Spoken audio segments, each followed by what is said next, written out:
Добри ден во студио за господинот Драган Малиновски. Вие сте поранешен прв човек на антикорупцијска комисија.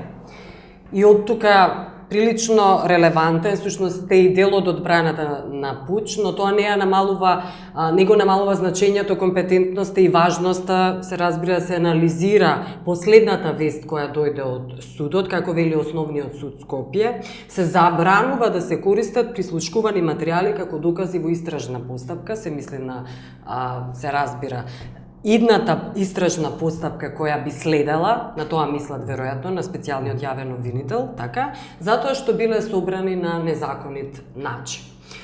Првично вашиот коментар, што значи тоа дека навистина ли заради тоа што се собрани на незаконит начин, да го објасните и тоа што значи незаконит начин дека се собрани, дали тоа значи дека е прислушкувањето незаконско, или се одземени, украдени, дадени без судски налог? Знаете, ова вест вчера што така бомбастично излезе во јавноста, искрено и мене лично ме затече вака во некоја недоумица. Така. Таа е проблематична од повеќе причини. Прво, сметам дека не постоеа процесни предпоставки да може судијата на претходна постапка да одлучува за валидноста на овие докази во смисла на членот 12 од Законот за кривична постапка и да ги прогласува како стекнати на недозволен начин и како такви неподобни за користење во текот на постапка. Ајде да одиме едно по едно. Обвинителство му ги дало овие документи? И согласно на тоа, тие ги процесуирале до судот и судот вели овие документи ги отфрламе. Не. Значи, тие докази биле во обвинителство, како дел од поднесените кривични пријави од страна на опозицијата. И тие по нив требало да се работи. Велам требало затоа што никој не знаеме во која фаза е таа постапка, а тоа е многу релевантно за ова што ви говорам, што велам дека не постоеле процесни предпоставки. Зошто? Од каде знаете дека судијата на претходна постапка? Што значи судијата на претходна постапка? Значи вака, имаме постапка која се води во рамките на обвинителството, тој ја води истражната постапка и за приговори за постапувањето на истражниот суд на обвинителот. Говорите за оваа постапка. Значи обвинителство ги процесуирале? Не ги процесуирале, не. Но има право да ги отфрли. Значи тие се уште во рамките на јавното обвинителство. Добро. Не тргнале кон судот и обвинителство не по своја волја ги однел во судот. Тогаш зошто судот само иницијативно има ли право тоа да го направи? Значи, процесно има право, меѓутоа во одредена фаза од постапката. Што ова ви велам? Значи, одбраната има право да побара од судијата на претходна постапка да прогласи определени докази како неподобни ако се стекнати на незаконит начин, меѓутоа во текот на истражната постапка. Истражната постапка започнува со донесување на наредба за спроведување истрага. Тоа се прави од страна на обвинителство. И тоа е многу битен и формален акт заради рокови, спазење за стареност и така натаму. Според информацијата која што ја видов од соопштението од судот, според ознаката на бројот кој ги побарале предметите, гледам дека таму не се работи за фаза на истрага, туку за предистражна постапка.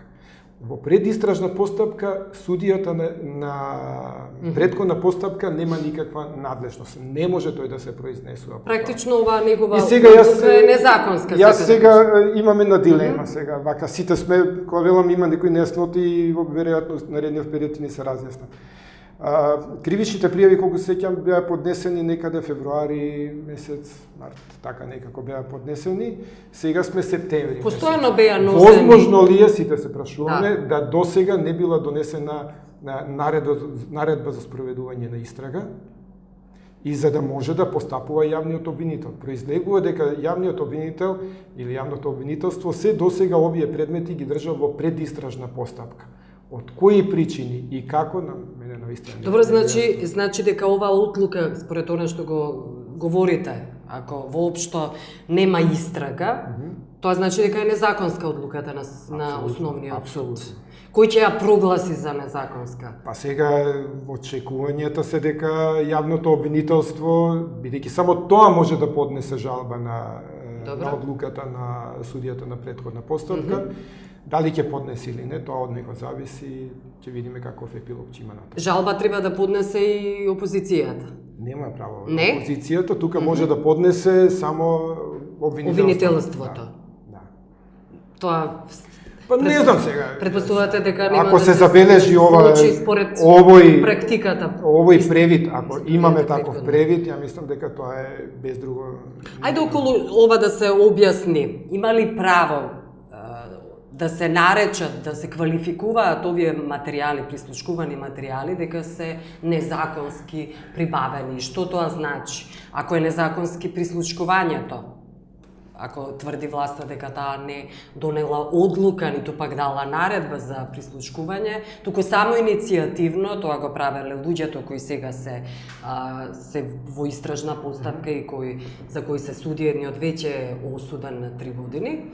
Значи, на колку скалила, во колку нивоа можеме да кажеме дека станува збор за незаконски прибавени материјали? Видете, тие дефинитивно се материјали кои произлегуваат од незаконско прислушкување на службата, на Управата за безбедност и контраразузнавање, и тоа е факт.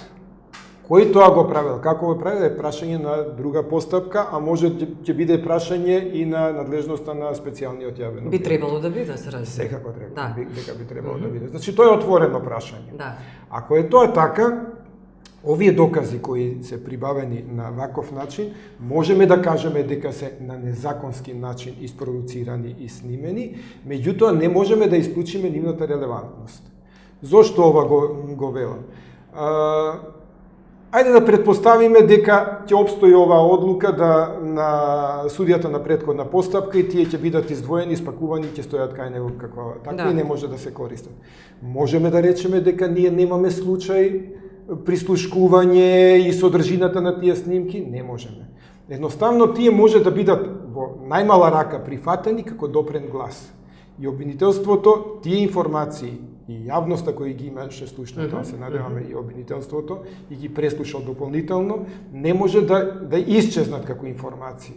Тие мора да бидат како такви информации релевантни и да бидат водилка тој да прибавува докази на кои во насока на разоткривање на поедините случаи. Реков во неколку нивоа. Значи првото е дали било прислушкувањето законски или не, тоа веќе го објаснивте. Второто, собрани вели во одлуката на судот, собрани на незаконит начин, се обелоденати во тој смисол. Не, се мисли на прибавени на незаконски начин. Тоа е смислата, дека бидејќи се работи за тонски снимања, дека за нивното снимање не постоело наредба од соодветен суд и према тоа затоа и се. Тоа е втората, значи, со тоа што фактот што се обелоденати во јавноста, тоа не може да ги дискредитира во смисла да бидат неупотребливи, бидејќи ние имавме ситуација нешто слична овдека кај пучот, кај насилството, ние сите видовме на интернет тонски, односно снимки од разговорот во премиерскиот кабинет, па судот едноставно на нашиот приговор рече дека тие без разлика што се недозволено разговор, законски се заради тоа што меѓутоа противправно изнесени во јавност. Тоа да, но имало претходно посебни истражни мерки против за заев, така. Да, и тоа заради тоа тие не може да ги отфрлат. Така. Но смеат да ги објават. Тоа ве прашувам сега, не смеат да ги објават. Не смеат да ги објават. Затоа велиме дека тука има едно кривично дело од некој или некои направено при објавувањето на тие снимки прибавени со посебни истражни мерки во јавност на YouTube, одеа по медиумите и така натаму. Добро, тоа е кривично дело. Во медиумите има неколку примери во судската пракса во Судот за човекови права во Страсбург. Една е одлука на суд кој, односно образложението на судијата кој вели дека и покрај тоа што одредени прислушкувани материјали биле незаконски, тие се прифатени во име на некаков интерес, јавен интерес, општ интерес. интерес, општествен интерес. За што говори, се извинам само уште нешто, денеска и за Нова, поранешниот јавен обвинител Стеван Павлевски. Како вели тој, судот со оваа одлука го заобиколил општествениот јавниот интерес и го ставил над личниот интерес на фамилијата. Така. Значи, вака, ако на почетокот на разговорот ви кажав зошто е проблематична одлуката, или ја сметам за проблематична одлуката на судијата на претходна постапка од процесен аспект, дека не може да постапува, сега ќе ви кажам и ќе го потврдам или ќе се надоврзам на ставот на колегата Павлевски, дека не требало, таман и да постоеле процесни претпоставки, да се прогласат за недозволени. Зошто? Демократски стандард, а судот за човекови права се има во повеќе случаи произнесено по токму по вакви слични се не може да забара. Меѓутоа аналогијата е тука. Значи демократски стандард е да се прифати, односно највисоко ниво на приоритет да има јавниот интерес. И во ситуација кога информациите содржани во вака прибавени докази на незаконски начин содржат во себе јавен интерес, особено ако се во прашање извршители од власта и функционери и така натака, секогаш јавниот интерес се става над било кој. Така, ја надвладува потребната форма која била неопходна за обезбедување на тој доказ. Значи, од една страна вие констатирате, тоа е незаконски, меѓутоа, продолжува судот, овде се работи за особено силен јавен интерес кој ја надминува формата неопходна за ова. И на тој начин едноставно се овозможува користење на таквите докази во судските постапки. Добро, со оглед на тоа што во судството веќе има, во правосудниот систем веќе се подпишани прилично договори и со Страсбур и останати документи што се однесуваат за почитување на човековите права и со Страсбуршкиот суд, дали македонското судство е обврзано да ги почитува одлуките кои се веќе донесени, односно сега одлуките. Не се работи за американскиот правосуден систем каде преседанот е на сила, но сепак дали треба да се почитуваат ваквите. Се разбира, конвенцијата за човекови права е составен дел од правосудниот систем на Република Македонија. Значи, тие се... Дали се обврзани? Како не се обврзани, тие се ратификувани од Република Македонија и се дел од внатрешниот поредок како Дали тоа значи дека има таквата одлука приоритет при донесување на македонски случај? Одлуката, значи, одредбите од конвенцијата имаат дефинитивно приоритет над домашното право и во случај на било какво недоразбирање треба да се посегне кон нив. Добро, и сега што е следниот чекор? Апелациониот суд да уважи жалба? Се надеваме дека ќе има жалба и се надеваме дека ова ќе биде вратено во претходна состојба и да може едноставно да се постапува натаму со... Но ако тоа не се случи, ако апелациониот суд не ја земе во предвид жалбата, односно биде отфрлена, практично значи дека многу често се цитира она изјава на Илија Димовски, пратеникот Димовски на ВМРО-ДПМН, кога говореше за анкетната комисија и ставањето подпис, нели дека станува збор за палома хартија. Можеме ли да очекуваме дека сега договорот од Пржино практично ги затвара рацете на опозицијата, на странците, или се може да се нарече исто така и овој договор дека е палома хартија? Видете, договорот од Пржино... И неважечки, да се прогласи за неважечки. Договорот од Пржино е прилично релевантен, но политички договор. Тој не е обврзувачки, не е правниот систем. Како законски не може сега некој кој ќе се смета за оштетен или како договорна страна од тој договор да поднесе тужба до судот и да бара судска заштита. Мислам, карикирам, меѓутоа... Кажете дека е джентлменски договор. Не е джентлменски, тој е политички договор. Добро, но има ставено подпис, Повторно велам, меѓутоа тој договор не ужива правна заштита од суд или слично. Така, кога велам джентлменски, се работи за политичка волја на лидерите, се разбира. Се разбира и да. се очекува дека тој ќе биде Исто почитуван. тоа може да се очекува и некво да биде неважечки.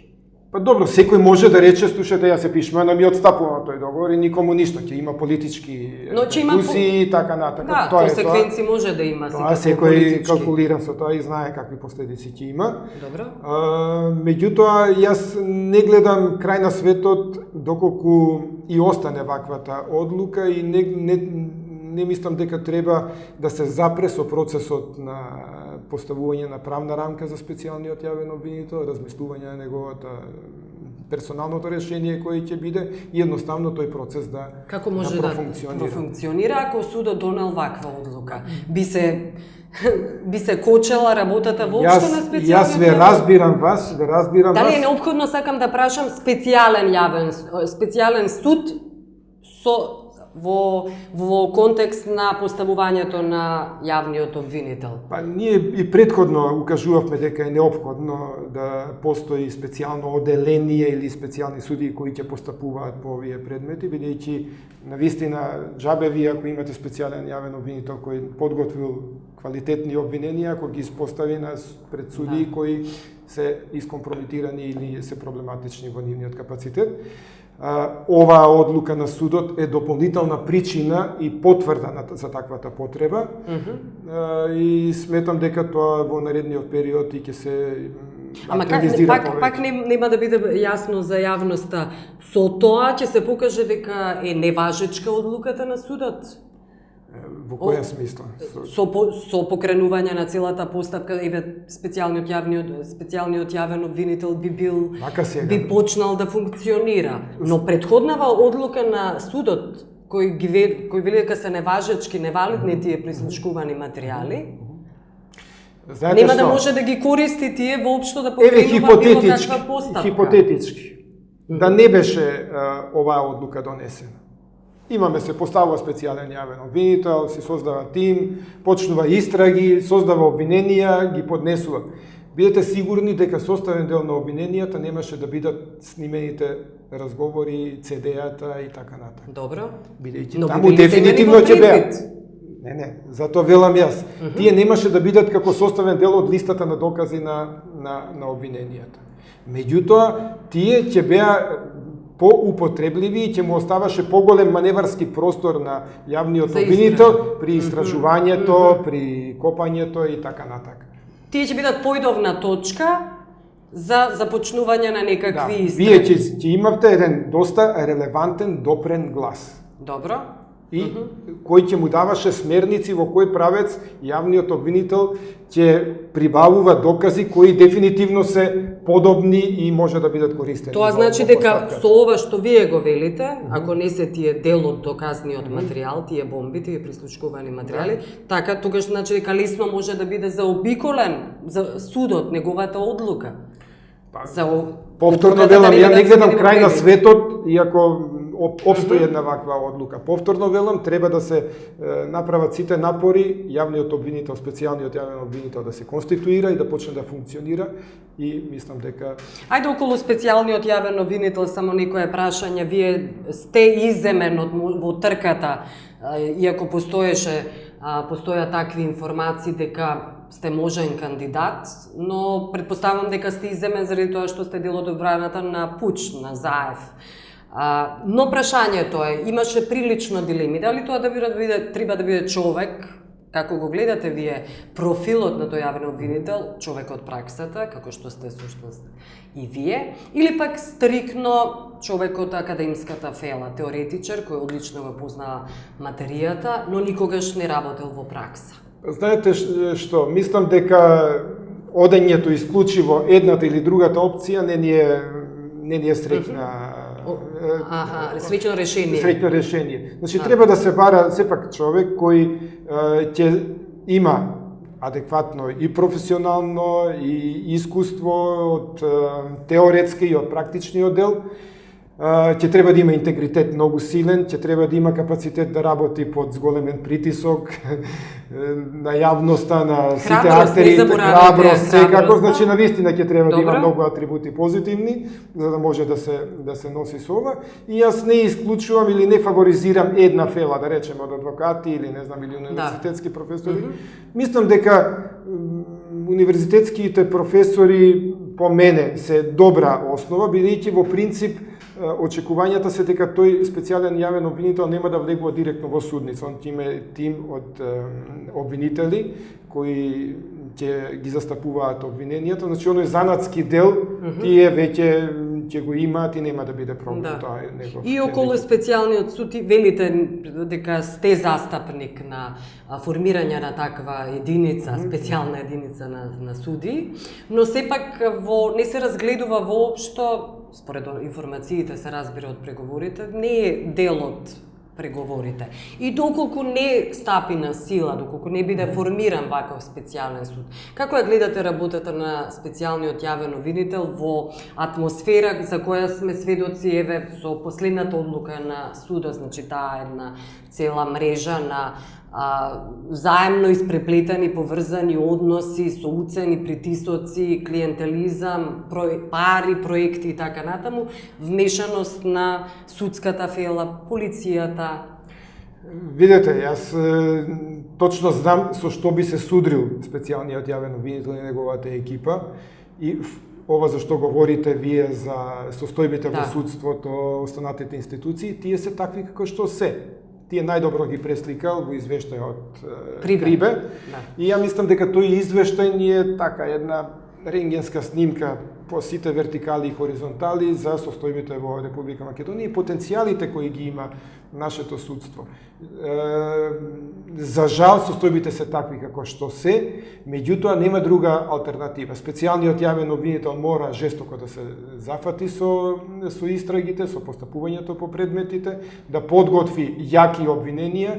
Сепак судиите кои ќе постапуваат по него ќе бидат под присмотра и мониторинг и така натака. И мислам дека тоа ќе биде и можеби и точка од која тие ќе мора да се свестат дека дошло крај на некои состојби во делот на нарачување на одлуки и така натака. Велите дека преку ноќ ќе се смени свеста, односно ќе завладее поинаков страв. До вчера беше можеби страв од власта, последиците ако не ги почитува и не се покорува на нивните наредби. Сега ќе биде страв од други последици, заради тоа што ќе има мониторинг од странскиот фактор, не само од македонската јавност, и дека преку ноќ ќе се смени нивното поведение. Не, знаете што, не ми се допаѓа дека они треба да функционираат во услови на страв сега од овие што ги мониторира. Едноставно посакувам судиите да функционираат без страв.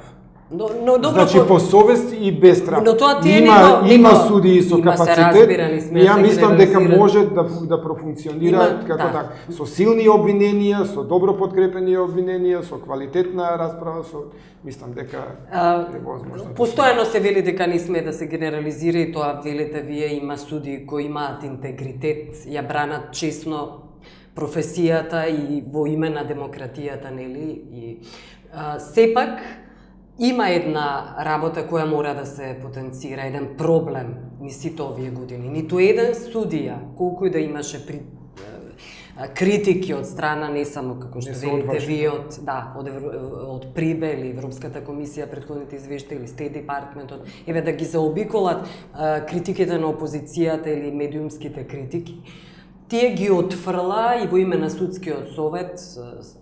Председателот на судскиот совет велеше дека не сме медиумите, ниту било кој да им врши притисок, мислејќи, целејќи токму на критиките, дека се партизирани, дека се водени, диригирани од страна власт.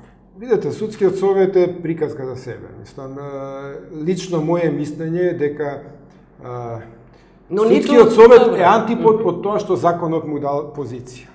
Законот вели дека судскиот совет е тело кое треба да ја гарантира самостојноста, независноста на судството. Но ниту еден судија не го на гласот. Ако направите анкета во судството, ја мислам дека огромно мнозинство ќе ви каже дека судскиот совет го доживуваат како закана и како пресија, а не како тело кое треба да ги ослободи од закани и пресија. Тоа е едната работа.